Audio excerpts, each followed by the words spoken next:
ሰላም ሰላም ጤና ይስጥልኝ የቻናላችን ቤተሰቦች እንደምን አላችሁ? እኔ በጣም ደህና ነኝ። ዛሬ እንግዲህ ይዤላችሁ የመጣሁት የሰራሁትን ኢንኩቤተር ላሳያችሁ ነው። እንግዲህ በዛሬ ቪዲዮ ይህንን ኢንኩቤተር ለምን ሰራሁት፣ እንዴት ሰራሁት፣ ወርኪንግ ፕሪንሲፕሉ ምን ይመስላል፣ በትንሹ ስለ አሰራሩ የምናይ ይሆናል። ይህንን ሁሉ ጠቅለል አድርገን እንግዲህ የምናይ ይሆናል ማለት ነው። እንግዲህ ይህን ኢንኩቤተር የሰራውበት ዋና ምክንያት ምንድነው? ጫጩት ተወደደ። እንደ ኢትዮ ቺክን የተለያዩ ትልልቅ ድርጅቶች ጫጩት ዋጋ ላይ በጣም ጭማሪ አድርገዋል። የአንድ ቀን ጫጩት ገና ከእንቁላል የወጣ ጫጩት እስከ 130 ብር ይላሉ ማለት ነው። ለምሳሌ 1000 ባዝ 130 ሺህ ብር አወጣው ማለት ነው። ስለዚህ ኤክሰስ የሆነ በጣም ውድ ነው ማለት ነው። ስለዚህ በጣም ስለተወደደብኝ እኔ ለምንድን ነው ራሴ ማልሰራው? ወይም ደግሞ ከቻልኩ ሰራለሁ፣ ካልቻልኩ ደግሞ ወይ እገዛለሁ የሚሉ ሁለት ሀሳቦችን ይዤ የተነሳው ማለት ነው። ለመግዛት በማጠያየቅበት ጊዜ አንድ ኢንኩቤተር እስከ 4000 ጫጩት የሚፈለፍል ኢንኩቤተር እስከ 760 ሺህ ብር ድረስ ነው ተባልኩኝ። ዋጋው እንግዲህ አስቡት 4000 የሚፈለፍል ኢንኩቤተር ዋጋው 760 ሺህ ብር አካባቢ ነው ተባልኩኝ። ስለዚህ በጣም ተወደደብኝ። የተወሰኑ ሂንቶች ነበሩኝ ስለ ኢንኩቤተር፣ የተወሰነ ነገሮችን ማቃቸው ነገሮች ነበሩ። እንደዚህ ማላቃቸውን ደግሞ አንዳንድ ሰዎችን በመጠያየቅ ለምን ራሴ ያልሰራውን በሚል ተነሳሽነት ራሴ መስራት ጀመርኩ ማለት ነው። እንግዲህ ራሴ በምሰራበት ሰዓት ብዙ ማቴሪያሎችን ተጠቅሜያለሁ። እንደ ሴሊንግ ፋን፣ ኤግዞስት ፋን፣ ተርኒንግ ሞተር፣ ሂተሮች፣ የተለያዩ ነገሮችን ተጠቅሜያለሁ። በጣም ዘርዝሬ መጥቀስ አልችልም፣ ምክንያቱም በጣም ብዙ ስለሆኑ ማለት ነው። እናንተ ፍላጎት ካላችሁ በሌላ ቪዲዮ እያንዳንዱን ማቴሪያል ኢንኩቤተሩ የተሰራበትን እያንዳንዱን ማቴሪያል የምናይ ይሆናል። ኮመንት ላይ አሳውቁኝ፣ በቀጣይ ቪዲዮ እሰራላችኋለሁ ማለት ነው። ለአሁን ግን ትንሽ ስለ አሰራሩ የምናይ ይሆናል ማለት ነው። መጀመሪያ ላይ ምንድነው ያደረግነው? ኤክትራክ ሜካኒዝሙን ነው መስራት የጀመርነው ማለት ነው። እንደምታዩት እየበያየድን ነበረ። አንዱ ኤክትራክ 4 ኤክሴተሮችን በአንድ ጊዜ ይዛል ማለት ነው። አጠቃላይ የሰራነው ኤክትራክ 13 ፒስ ነው ማለት ነው። ኤክትራኩ ምንድነው የሚያደርገው? ኤክሴተሩን የሚይዝልን ማለት ነው፣ ወይም ደግሞ እንቁላል በትሪ አርጎ የሚይዝልን ማለት ነው። እንግዲህ እንደምታዩት 13 ፒስ ሰርተናል ማለት ነው። እያንዳንዱ ቅድም እንደገለጽኩት 4 ይይዛል። በአጠቃላይ 52 ኤክሴተሮችን ይይዛል ማለት ነው። 52ቱ ኤክሴተሮች ደግሞ አጠቃላይ ስንት ይዛሉ ማለት ነው? 4576 እንቁላሎችን ይይዛሉ ማለት ነው። ምክንያቱም አንዱ ላይ 4 ከተቀመጠ አንዷ ኤክሴተር 88 እንቁላል ነው የምትይዘው።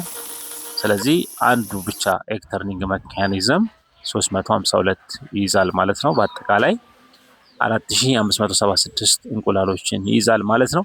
እዚህ ጋር እንደምታዩት 13 ቅድም እንደገለጽኩት 13 ኤክተርኒንግ ሜካኒዝም ናቸው። እነዚህም በቁጥሯቸው 13 ናቸው። እያንዳንዱ 4 ኤክሴተር ይይዛል ማለት ነው። ስለዚህ በአጠቃላይ ካፓሲቲው 4576 ይሆናል ማለት ነው። እንግዲህ ይሄ ኤክትራክ ሜካኒዝም ወሳኝ ነው። ምክንያቱም ሞተር ላው ላይ ተገጥሞ እንቁላሎችን ለመገልበጥ ወደ ግራና ወደ ቀኝ ለመገልበጥ በጣም ከፍተኛ ጥቅም ያለው ሜካኒዝም ነው ማለት ነው። ያለዚህ ሜካኒዝም ዘመናዊ ኢንኩቤተር ልንገባ ብንል አንችልም። በጣም ከባድ ነው የሚሆነው እና ይሄ መኖሩ ጥቅሙ ምንድነው? አንደኛ በብሎን ላላ ተደርጎ ነው የታሰረው። በቀኝና በግራ ላይ የቆሙ ብረቶች አሉ፣ እነሱ ላይ ነው የታሰረው ማለት ነው። እዚህ ጋር እንደምትመለከቱት ምንም አይነት ኤክሴተርም ሆነ ሃቺንግ ቦክስ አልተጠቀምኩም። እዚህ ጋር ጫጩቶቹ ያሉበት ሃቺንግ ቦክስ ይባላል። እኔ ግን እሱንም አልተጠቀምኩም። ኤክሴተርም አልተጠቀምኩም። ምክንያቱም ከፍተኛ ወጪ አላቸው ሁለቱ ነገሮች። ኤክሴተር የምንለው የምታውቁ ካላችሁ ከ1 ቀን እስከ 18 ቀን እንቁላል የሚቀመጥበት ነው። ከ18 እስከ 21 ቀን ደግሞ ሃቺንግ ቦክስ፣ ቅድም ጫጩቶቹ ያያችሁባቸው ቦክስ ነው ማለት ነው። እኔ ግን ሁለቱንም አልተጠቀምኩም፣ ምክንያቱም በጣም ኮስቲ ነው። በራሴ ወደፊት ልሰራው ስላሰብኩ ነው። በሽቦ እና በጣውላ አድርጌ የምሰራው ይሆናል ማለት ነው ማስፈልፈል ሲጀምር። ስለዚህ እዚህ ጋር እንዳትወዛገቡ፣ ሁለቱንም አልተጠቀምኩም፣ ግን መጠቀም እችላለሁ። ግን በጣም ኮስቲ ነው እንዳልኳችሁ፣ ከውጭ ነው የሚገባው፣ በጣም ኮስቲ ነው። እዚህ ጋር እንደምትመለከቱት ሴሊንግ ፋኑ ራን እያደረገ ነው። እንደዚሁም ሂተሮቹን በርተዋል። እሱንም እናያለን። እዚህ ጋር እንደምትመለከቱት የራሱ የሆነ ተርኒንግ ሲስተም አለው። እንደምትመለከቱት ኤክስትራኩ ወደ ላይ ሲወጣ ተመልከቱት። ይኸው አውቶማቲክ ነው፣ ራሱ ወደ ላይ እየወጣ ነው። ይሄ ማለት እንቁላሎቹን እየገለበጠ ነው ማለት ነው። ሌፍት እና ራይት አለው። ወደ ታችም ይመለሳል፣ ወደ ላይም ይመለሳል። ስለዚህ የራሱ የሆነ ሜካኒዝም አለው ማለት ነው። እዚህ ጋር እንደምትመለከቷቸው ኢንሌት ኦክሲጅን ኢንሌት ቀዳዳዎች አሉት። ሳይድ ላይ ቦተም ኦክሲጅን ኢንሌት የሚያደርግበት ቦታ ነው። ኦክሲጅን ከገባ በኋላ በዚህ በሴሊንግ ፋን አማካኝነት ተደባልቆ ለሁሉም እንቁላሎች ይደርሳል ማለት ነው። ምክንያቱም እንቁላልም ጽንስ ነው። ስለዚህ መተንፈስ ስለሚፈልግ ግዴታ ኦክሲጅን ያስፈልጋቸዋል ማለት ነው። እዚህ ጋር የምትመለከቱት ሞተር ነው። በዚህ ሞተር አማካኝነት ነው ይሄ ኤግ ተርኒንግ ሜካኒዝም የሚከናወነው ማለት ነው። እዚህ ጋር እንደምታየው ሰንሰለት አለ ሞተሩ ላይ። ሰንሰለቱ ደግሞ ከኤክትራክ ጋር የተገናኘ ነው። በእሱ አማካኝነት ይገለብጥልናል ማለት ነው። የሚገለብጠውም በየ90 ደቂቃው ራሱ ይገለብጣል ማለት ነው። በየ90 ደቂቃው ግራ አንዴ ግራ አንዴ ወደ ቀኝ፣ አንዴ ግራ አንዴ ወደ ቀኝ እያደረገ ይገለባብጥልናል እንቁላላችንን ማለት ነው። ምክንያቱም እንቁላሉ የሚገለባብጠው ለምንድን ነው? ጽንሱ ከቅርፊቱ ጋር ስቲክ ወይም ደግሞ እንዳይጣበቅ ስለሚፈልግ ነው። ከተጣበቀ ላይፈለፈል ስለሚችል ማለት ነው። እዚህ ጋር እንደምትመለከቱት ፒቪ እና ኤስቢ የሚባሉ ቴምፕሬቸሮች አሉ ሴንሰሩ ላይ። ይህ የምትመለከቱት ሴንሰር በጣም አውቶማቲክ ነው። ቴምፕሬቸሩ ከ37.8 በላይም በታችም እንዳይሆን ጠብቆ የሚይዝልን፣ እርጥበቱንም እንደዛው የሚጠብቅልን፣ ከተፈለገው በላይም በታችም እንዳይሆን የሚያዝልንና የሚቆጣጠርልን ነው። እዚህ ጋር ይሄ ኮንትሮለር ሁሉን ነገር ይቆጣጠራል። ኤግዞስት ፋንን ይቆጣጠራል፣ ተርኒንግ ሲስተሙን ይቆጣጠራል፣ ሂሚዲቲውን ይቆጣጠራል፣ ቴምፕሬቸሩን ይቆጣጠራል፣ እርጥበት ይቆጣጠራል። ሁሉን ነገር የሚቆጣጠርልን ሚኒ ኮምፒውተር ወይም ደግሞ ኮንትሮለር ነው ማለት ነው። እዚህ ጋር እንደምትመለከቱት ከላይ 29.3 ይላል፣ ከታች ደግሞ 37.8 ይላል በግራ በኩል ማለት ነው። ይሄ የቴምፕሬቸር ነው፣ የሙቀት ቴምፕሬቸር ነው። ተፈላጊው ግን ከታች ምን ይላል? ኤስሲቪ ወይም ደግሞ ሴት ቫሊው 37.8 ነው የሚፈለገው፣ 37.8 ነው። ግን የካቢኔቱ ፕሮሰስ እያደረገ ያለው ቴምፕሬቸር 29.8 ነው። ስለዚህ ይሄ እየጨመረ ይሄድና አሁን ስለተለኮሰ ነው ኢንኩቤተሩ፣ ይሄ እየጨመረ ይሄድና 37.8 ላይ ሲደርስ ምን ያደርጋል ማለት ነው? ይሄ ኮንትሮለር ይዘጋልናል ማለት ነው። ከዛ እንዳያልፍ፣ ከዛም ዝቅ እንዳይል፣ ከዛም ከፍ እንዳይል ይቆጣጠርልናል ማለት ነው። በቀኝ በኩል ደግሞ እንደምትመለከቱት እርጥበት አለ። እርጥበት ኤስቪ ወይም ደግሞ ሴት ቫሊው 60 ነው። የሚፈለገው ስንት ነው ማለት ነው? 60 ነው። ነገር ግን የካቢኔቱ ከ60 በላይ ነው። ስለዚህ እየቀነሰ ነው ያለው ማለት ነው። ምክንያቱም እዚህ ጋር እርጥበቱን አጥፍቶታል።